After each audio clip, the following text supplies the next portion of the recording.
Hello everybody. आज की video होने वाली है कि मैं दिखाने वाला हूँ कि मैं मतलब प्लानिंग कैसे करता हूँ, स्टडी कैसे करता हूँ जब भी मैंने पढ़ना होता है माइंडसेट में रहने के लिए।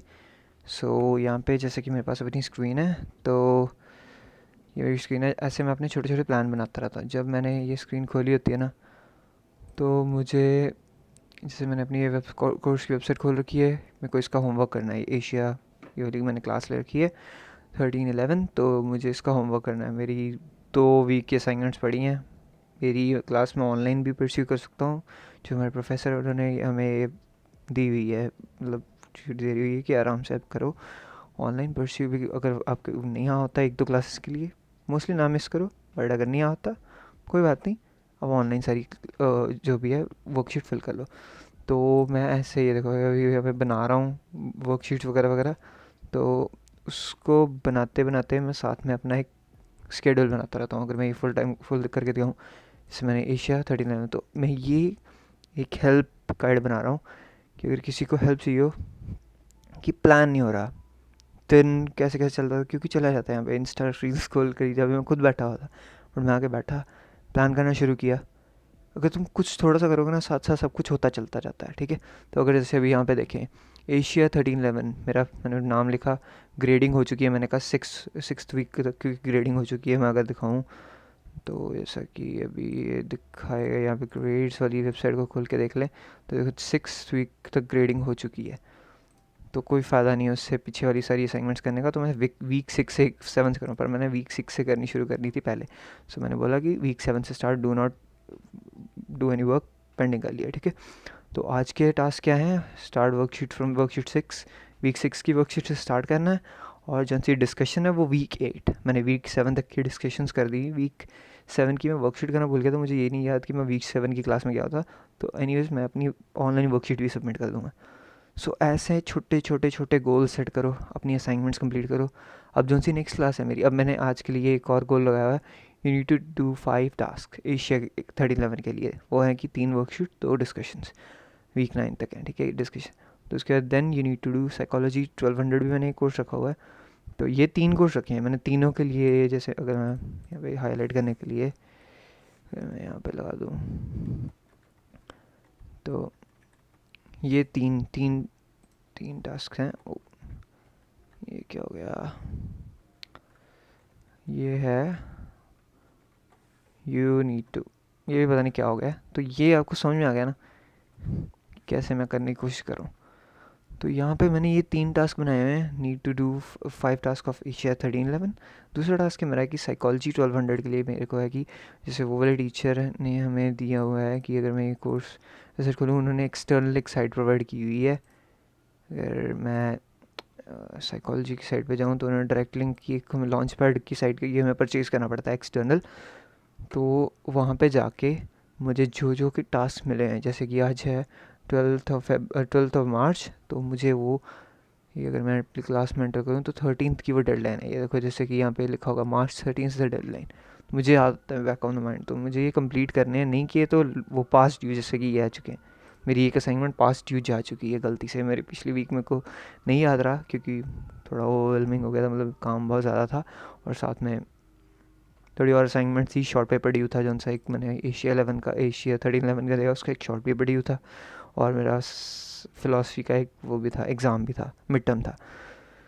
तो एनीवेज ये देखो जैसे यहाँ पे असाइनमेंट है, ये भी मैंने अभी 20% कर दी हुई है, बाकी अभी मुझे करनी है। तो ऐसे प्लान करते रहोगे ना, जब आप ऐसे एक नोटपैड खोलो, सिंपल प्लानिंग कुछ भी लिखना शुरू करो अपने, बस माइंड सेट बना लोगे ना, ईजी बन जाएगा, ईजी हो जाएगा। अब देखो, अब मेरी रजिस्ट्रेशन भी आ चुकी है, कल मेरी रजिस्ट्रेशन भी है। मेरे को ईमेल आ चुकी है। यहाँ पे मेरे लैपटॉप पे ये पीछे भी चल नहीं रही है। मेरा मेरा आउटलुक नहीं चला, नहीं तो मैं दिखाई देता, बट आउटलुक चल नहीं रहा मेरा। तो मेरे को ईमेल आ चुकी है कि आपकी रजिस्ट्रेशन टाइम टिकट जो भी होती है वो है 13th March। तो अब मैंने उसके लिए भी लिखा, और try to skim through the potential subjects that you need to take during registration for summer 2023 and plan in advance for your course and don't rush things while planning for your classes. अपनी classes उठाते time rush मत करो, course की description पढ़ो, ठीक है। जब भी है, मतलब जैसे यहाँ पे ये साइट होती है रेट माई प्रोफेसर, ये रेट माई प्रोफेसर पे जाओ, ठीक है। उनकी साइट खोलो, प्रोफेसर का नाम डालो। जैसे अब मैं देखूँ, मुझे पता है कि वो प्रोफेसर है कोंटलन, KPU सरी में है, कोंटलन पॉलिटेक्निक सरी में है, तो उसके प्रोफेसर का कोई नाम डालो, उसका सारा बायोडाटा, उसकी रेटिंग्स, क्या स्टूडेंट सोचते हैं उसके बारे में, कैसी ग्रेडिंग, टफ ग्रेड है, सब कुछ बताता है। तो ऐसे प्लान करो, कोर्स डिस्क्रिप्शन पढ़ो।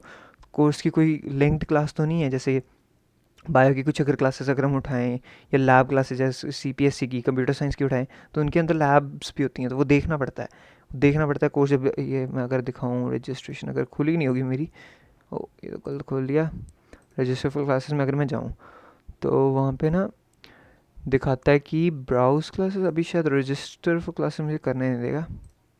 लेट्स सी, समर 2023, मेरी registration term is not eligible for registration, मेरी कल है, तो फ़ायदा नहीं है अभी करके।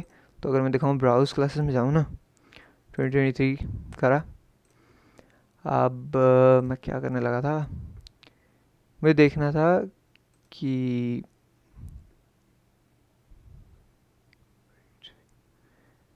रेट में प्रोफेसर अगर मैं देखूँ तो मेरे को दिखाएगा नहीं। बाकी मैं अगर एंथ्रोपोलॉजी की, जैसे मैंने एक पहले ली थी एंथ्रोपोलॉजी, ठीक है, सर्च करो। अब यहाँ पे आ गई एंथ्रोपोलॉजी, मैंने क्योंकि 1100 ली, मैं उसका बता देता हूँ। ऐसे ये जो कोर्स डिस्क्रिप्शन होती है ना, क्लास डिटेल्स में जाओ, मीटिंग टाइम्स और एडिशनल कोर्स फीस और linked sections, no linked course information, अगर यही मैं सर्च करूँ, सर्च अगेन बायोलॉजी, ठीक है, सर्च किया इंट्रोडक्शन बायोलॉजी लैब। अगर मैं ये इंट्रोडक्शन बायोलॉजी 1 क्लास लूँ ना, तो यहाँ पे आता है कि लिंक्ड सेक्शन, इसमें देखो एक लैब उठानी पड़ेगी। देखा, ऐसा लिंक, ये ध्यान से देखना पड़ता है। ये जब आप सर्च करते हो, अपनी चीज़ें प्लान आउट करते हो ना, सब कुछ पता लगता है। कोर्स डिस्क्रिप्शन पढ़ते हो, ठीक है, कि टीचर क्या पढ़ाएगा असली में, प्री रिक्विजिट्स पढ़ते हो कि अभी मुझे क्या चाहिए, इंग्लिश 12B चाहिए मुझे, जो कि मेरे पास मैंने शेयर नहीं की, बट मैंने इंग्लिश 1100 उठा ली थी फर्स्ट सेमेस्टर में। तो ये अब मेरा 3rd सेमेस्टर स्टार्ट होगा समर का 2023 का, अभी मेरे 2nd चल रहा है। सो मेरे को ज़रूर मेरी प्री रेक मेट है, तो अगर नहीं होगी वो आपको रजिस्टर नहीं कर देगा। यहाँ ये मैं अगर रजिस्ट्रेशन में डालूंगा तो ये रजिस्टर नहीं करने देगा मुझे, अगर प्री रेक नहीं मेट होगी। तो अगर हुई तो वो ऐड हो जाएगी, आपको पता लग जाएगा। सो ईजी है, ऐसे अपनी प्लानिंग करके चलो, ऐसे छोटे छोटे ये बनाओ नोटपैड। जैसे अगर मैं दिखाऊँ डैम करके, मैंने ये बना रखा है, ये टिप्स जो सी वो प्रोफेसर को मेरे को नहीं याद रहती, ठीक है। अभी तो ये नया अपडेट आया, जैसे गूगल की तरह हो गया है ये नोटपैड भी, इसमें कितने टैब्स खुले रहते हैं। तो अगर मैं दिखाऊँ टास्क फॉर, ये मैंने उस दिन के लिए बनाए थे, वीडियो एडिटिंग सब कुछ मैंने लिखा था कि अपनी लिंक्डइन प्रोफाइल बनानी है, अपना रेज्यूमे मैंने ओवरऑल करना था। तो अभी मेरे बहुत काम पड़े हैं, बट ऐसे लिखे हों याद रह जाते हैं। मैंने एक और टिप दी थी कि अगर स्टूडेंट्स हैं उन्हें चीज़ें याद नहीं रहती फ़ोन पे, जैसे अगर मेरे फ़ोन पे भी रिकॉर्डिंग लगी है, बट आपके लिए तो सबसे ईजी है कि आप वो कर सकते हो, क्या कहते हैं उसे, कि अपने वो गूगल नोट्स नहीं होते, गूगल नोट्स होता है या गूगल समथिंग, गूगल का होता है गूगल नोट्स, येलो कलर का आइकन होता है, आई डोंट नो समथिंग। तो मैं उसमें हमेशा नोट्स, आइडियाज़ जो मेरे को आता है मैं लिखता हूँ, एक टाइटल, आइडियाज़, थॉट्स, छोटे छोटे अलग अलग नोट्स बनाई चलो, अरेंज करो अपने आइडियाज़, लाइफ ईजी बन जाती है, और साथ में आपको पता होता है कि आपने क्या क्या करना है, क्या क्या पेंडिंग है, क्या क्या नहीं। सो यही था आज की वीडियो के लिए। Thank you very much for watching. अगर कोई भी डाउट्स हो मुझे ज़रूर पूछो, कमेंट करो, लाइक करो वीडियो को। Thank you very much.